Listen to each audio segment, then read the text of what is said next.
E aí, meus queridos, professor Everton aqui para mais uma aula de física. E a aula de hoje nós vamos ver introdução ao estudo dos movimentos. Vamos ver sobre repouso e movimento e entender todo o conceito sobre isso. Vamos lá. Ó.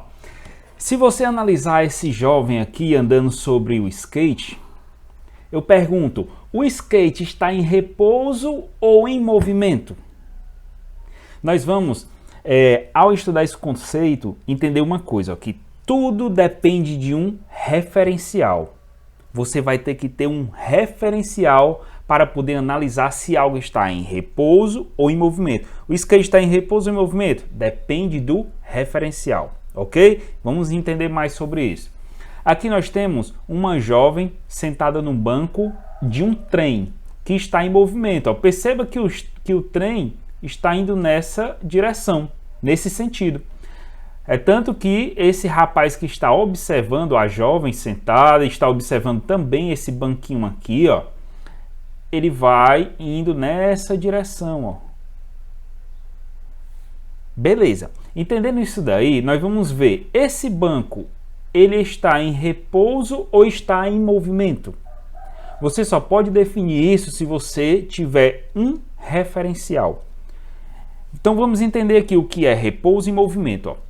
Um corpo está em repouso quando, em determinado intervalo de tempo, sua posição não varia em relação a um determinado referencial. Se a posição não variar, está em repouso. E está em movimento quando sua posição varia. Se a posição variou, está em movimento. Então, tudo depende do referencial. Variou para aquele referencial, está em movimento. Não variou durante um tempo para esse referencial, está em repouso. Então, um exemplo, esse skate está em repouso ou em movimento em relação ao garoto. Ele vai estar em repouso. Por que em repouso? Porque o garoto ele está em cima do skate. E vai passando o tempo, ele continua no skate, embora que ambos estão em movimento em relação à terra, certo? Se você pegar aqui, imagine uma pedra, essa pedra está aqui e o jovem está se movimentando nessa direção, ó. Eles vão estar em movimento, tanto ele como o skate vão estar em movimento em relação à pedra, mas o skate está em repouso em relação a este jovem, certo? Se analisarmos aqui, ó, este banco do trem, ele está em repouso para essa jovem sentada. Por quê? Passa o tempo e ele não muda de posição. Sempre que ela olha, ele está ali. Já para esse moço que está aqui fora, o tempo passa e o que acontece? Ó? Isso aqui vai mudando de posição, porque o trem ele está em movimento. E o banco está no trem, então ambos estão em movimento em relação à pessoa que está observando lá fora. Então imagina você está olhando a rua e vai passando um ônibus. Vai passando um ônibus e lá no ônibus tem um passageiro e tem um motorista. O motorista ele está em movimento em relação a você, porque vai passando. Então, como ele muda de posição no decorrer do tempo, ele está em movimento em relação a você. Mas para o passageiro, embora que o ônibus esteja viajando a uma velocidade, sei lá, de 80 km por hora, sempre que ele olha, o motorista está na mesma posição. Então, o motorista está em repouso em relação ao passageiro.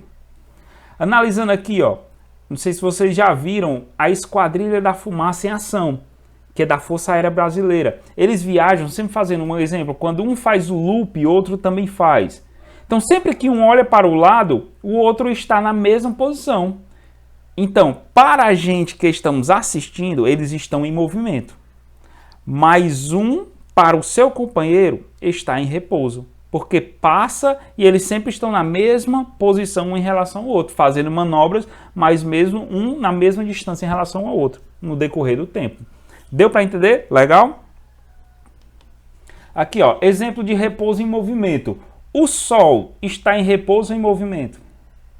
Talvez você já viu as teorias lá de Galileu, Copérnico, né? Usando o modelo heliocêntrico, o Sol como centro, né, da nossa galáxia e os planetas girando ao seu redor. Tudo bem.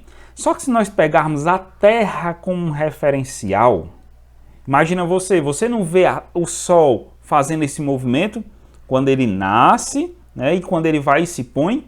Então, o Sol ele está em movimento em relação à Terra, se nós usarmos a Terra como referencial. Se usarmos o Sol como referencial, a Terra está em movimento em relação ao Sol. Então, bastante atenção, porque as provas gostam de pegar vocês em relação a isso aí. Então, depende do referencial. Exemplo aqui, ó. Um velejador, ao contornar uma ilha com seu barco, percebe a presença de um farol. Então, está aqui, ó, velejador, e ele percebe aqui o farol. É possível dizer que o farol se movimenta em relação ao barco? Sim, é possível dizer. Ó, se o barco está se aproximando, a pergunta é possível dizer que o farol se movimenta? Sim. Se o barco está aproximando, na visão de quem está no barco, ele vê, certo? Ele vê o farol se aproximando. Então, como ele vê o farol se aproximando, o farol pode sim estar em movimento, se nós utilizarmos o barco como referencial. Entendido? Falou legal? Vamos aqui para a próxima. Um poste sobre a calçada está em repouso ou em movimento? O poste sobre a calçada. Então está aqui a calçada e está aqui o poste. Meio torto, né? Mas está aí o poste. Em relação à calçada, o poste muda de posição? Não. Então ele está em repouso. Em relação a um carro que passa pela rua, então tem um carrozinho aqui passando. Em relação a esse carro que passa na rua, o poste ele está sim se movimentando. Para quem está no carro. Você está no carro e o poste ele vai se aproximando. Na realidade, né, seria o carro se aproximando do poste. Mas para quem está no carro, é o poste se aproximando. Então, depende do referencial. Para o poste, o carro está se aproximando. Para o carro, o poste está se aproximando. Então, eu posso afirmar que ele está em movimento. Ao Sol, então se nós pegarmos o Sol, modelo heliocêntrico, nós temos o Sol e a Terra girando ao redor do Sol. Como o poste está na Terra e a Terra está se movimentando em relação ao Sol, eu posso afirmar que o poste ele está em movimento em relação ao Sol. Entendido? Show de bola? Agora nós vamos entender um pouco sobre ponto material ou partícula e vamos ver mais à frente sobre corpo extenso. O que seria um ponto material ou uma partícula? Dizemos que um corpo é uma partícula ou ponto material quando suas dimensões são muito pequenas em comparação com as demais dimensões que participam do fenômeno. Quando algo é muito pequeno em relação ao fenômeno observado, nós consideramos um ponto material ou partícula. Um exemplo, ó, um carro aqui, ó, nessa rodovia, um carro aqui ele é considerado um ponto material ou uma partícula. Ó. Em uma rodovia extensa, nós temos um ponto material, certo? O carro sendo considerado. Já um corpo extenso, ó, é quando suas dimensões não são pequenas, dimensões não pequenas em comparação com as demais dimensões que participam do fenômeno. Então, tudo depende do referencial. O que é que nós estamos observando? Então, ó, se você vê esse carro para esse ônibus, ele já é considerado um corpo extenso. Ele tem que analisar aquilo ali porque ele vai estar influenciando naquela observação. Um carro em uma oficina, ele é um corpo extenso. Então, porque ali ele já é considerável como algo que é analisável. Entendeu? Deu para entender a diferença entre ponto material e corpo extenso? E aqui a gente finaliza a nossa primeira aula e vamos aplicar agora os conceitos resolvendo questões. Valeu? Um abraço a todos!